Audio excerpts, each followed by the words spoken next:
Hey everyone, welcome to the Wake Up Call. I'm Dr. Jeff LaCure. We are the Monday just before Father's Day, and as an advance preview, Rich and I, bros who know, we're going to do a special podcast celebrating fathers. Today, I'm not going to celebrate one particular father. I want to let you know an experience I had a couple of weeks ago, and the name of the show is The Wake Up Call. I know you know about things I'm going to talk about, but when you actually see it, so I want you to see it through my eyes. Uh, it's an experience that made me beyond angry, rageful, and reminded me that children in our country are still very innocent. They need our love, they need our support, and they need our protection. I want to talk to you about something that happened a few weeks ago in a local community very near where we're at here today. And let me set it up. So my girlfriend and I, we usually start our day by going to the gym. I'll be doing a special podcast on that part of self-care. And, nothing quite says, hey, I love you, or did you have an amazing workout, like stopping at Starbucks for one of their egg white sandwiches. By the way, Starbucks, not a sponsor, probably should be. And as we parked, we heard the sound of a baby. And because my hearing is not as great as my fiance's, she like zeroed in on it. I thought it was actually coming from a mom that I saw pushing a cart near a Stop and Shop. Again, not a sponsor. But indeed, the sounds were coming from the back seat of a car just outside of Starbucks. And we walked up to the car, and no adult in the car. A newborn infant. And I'm sincere when I say it. I mean, we're talking tiny. Little girl just crying away. Windows rolled down about that much. It wasn't a 100-degree day out. It was probably, I don't even know what it was, maybe upper 60s, lower 70s. But a little newborn baby in their car seat, in the back seat, crying. And my girlfriend immediately called 911. We waited outside of the Starbucks for about 8 to 10 minutes. And finally, this guy comes out of Starbucks. Of course, he's on his phone, and he's got two bags. And as he walks up to the car, my girlfriend says to him, is this your car? Is this your baby? He goes, yes, it is. Do you have a problem with that? Now, being the nice, relaxed, patient, laid-back guy that I am, I said, you better believe I got a problem with that. You just spent how much time in there with your newborn baby in the back seat? And by the way, just as another FYI, the car reeked of marijuana. Reeked of marijuana. So I'm going to just do the conclusion that he was smoking while he was driving with his newborn. Man, isn't that beautiful fathering as we celebrate Father's Day? And I'd like to tell you that story is an outlier. I'd like to tell you, I want you all shocked, but you're not, because it's not an outlier. And here's some of the best part of that encounter. He starts F-bombing us and telling us to mind our own business, and that we shouldn't have a problem with that. And then my favorite line of the day, which has inspired me as we approach Father's Day, a fantastic day of celebration. He proceeded to tell me and my girlfriend Abby what a wonderful father he is. So I got all angry shrink on him and said, good dads don't leave their newborn babies in a car unattended for 10 minutes, let alone 10 seconds. He continued to F-bomb and, just be, quite frankly, I'm going to call it what it is. I'm always straight truth with you. Just an absolute asshole. What an idiot. And we tried to stall him long enough to get the police there. Obviously, I didn't want a physical confrontation, but I'm not going to lie to you. It hit me in a very primal way where I was starting to have imaginations of how good it would feel to introduce his forehead to his windshield. See, you don't leave a baby in a car unattended and then tell people who are worried about your child, unlike you, that you're a good father and we should mind our own business. And then he mentioned, I got 4 kids. Beautiful. Isn't that beautiful? He's got 4 kids. And one of them's door dashing with him. I love that. Man, I got to tell you, that just warms my heart on Father's Day. As a mandated reporter, I called back to let them know that I had to reach out to Child Protective Services. The dispatcher was awesome and said, based on our report, that they had him pulled over and that if we felt okay about it, the police were there and they would certainly appreciate a witness statement. So we did, and he was within a mile of where he had decided that he had been a wonderful father. And the great news, we know Child Protective Services was called. We know he was in handcuffs. We know his car was impounded. I hope he gets a lot more. That is not what you do. And see, as a shrink, I have inside information. See, I understand the numbers. I understand that we have hundreds of thousands of children in our country in the foster care system. See, you didn't know that because you've been too focused on Hunter Biden, or you've been too focused on the allegations against Donald Trump. See, those are all things to keep us not focused on the real issues.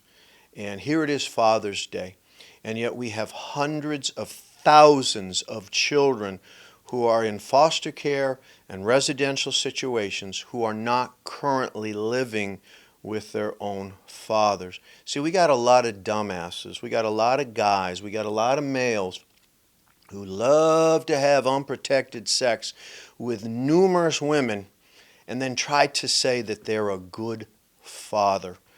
I don't know the dude I'm about to bring up personally. He might be a really, I guess maybe a good guy, but you've all heard about Nick Cannon, right? And Nick Cannon has numerous children, just had another child, and I forget how many moms, I'm not going to say baby mamas because I don't have that much swag, I'm not that hip. Look at the shoes. That tells you I have no swag.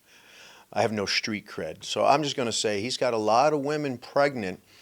And I find it fascinating that women continue to have sex with Nick Cannon unprotected, wondering and thinking, hey, if I get pregnant, Nick Cannon can be the father of my child, that he'll no longer be around and available to support. See, we should make fun of Nick Cannon. We should not celebrate him. I hope none of his children and none of the women that are still in his life even acknowledge Father's Day, because you don't have a slew of children with a lot of different people. That's not. How do the kids feel about that? Seriously, how do the children feel about that? You know, we have a demographic in our country, and I'm just going to call it a demographic. You do the research, because I'm tired of the negative emails that I somehow have a little agenda, or that I'm misrepresenting the information. So I'm going to let you look up the information. But we have a demographic in our country where 70 to 80% of all the children right now in this demographic have no father figure. None. Oh, they had a dude who impregnated their mom, but they don't have a father. They don't have an active father. They don't have someone who's parenting them. And somehow we accept it. See, in the 60s, just to give you a historical context, in the 60s, for this demographic, the government became dad and welfare became the support. Before the 60s, this specific demographic, almost 80% of all families in this demographic, the father was actively involved. And then the mid-60s, with the civil rights and other kinds of reforms, the government took over. The government took over.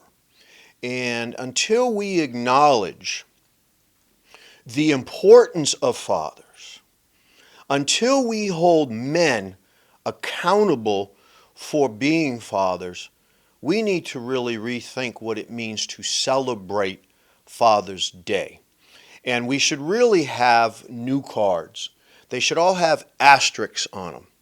And the most important kind of father is the kind who showed up, the kind who was there, the kind who stayed, the kind who provided love and guidance and discipline. But we now, in some demographics in our country, we have more families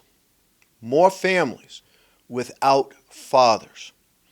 So I am thrilled, and like I said, my podcast partner from Bros Who Knows, Richie, and I are going to do something celebrating fathers today. I'm sure we'll talk about some of the downside, but we're really going to celebrate fathers. I'm excited to talk about my own father.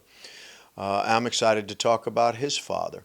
I'm excited to talk about my two sons who are fathers.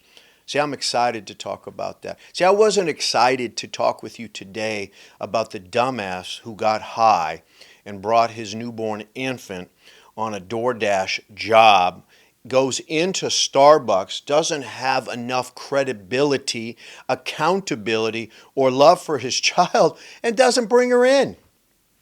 Holy cow. With all the wackadoodles out there, right? Imagine if this little girl ends up getting kidnapped. I know that's CSI Dateline stuff, but we hear about it. We hear about it. He didn't care. He didn't care at all. And yet, by his own admission, he has brought 4 children into the world. And I quote, "I'm a really good father. Stay the F out of my business." See, this is the wake-up call, ladies and gentlemen.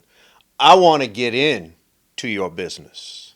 I want you thinking about the people who don't have a voice. So that's one of the reasons I come here every Monday to the studio with my favorite producer, Michelle, and my second favorite producer, Daniel. And we bring to you content that should make you think, should get you fired up.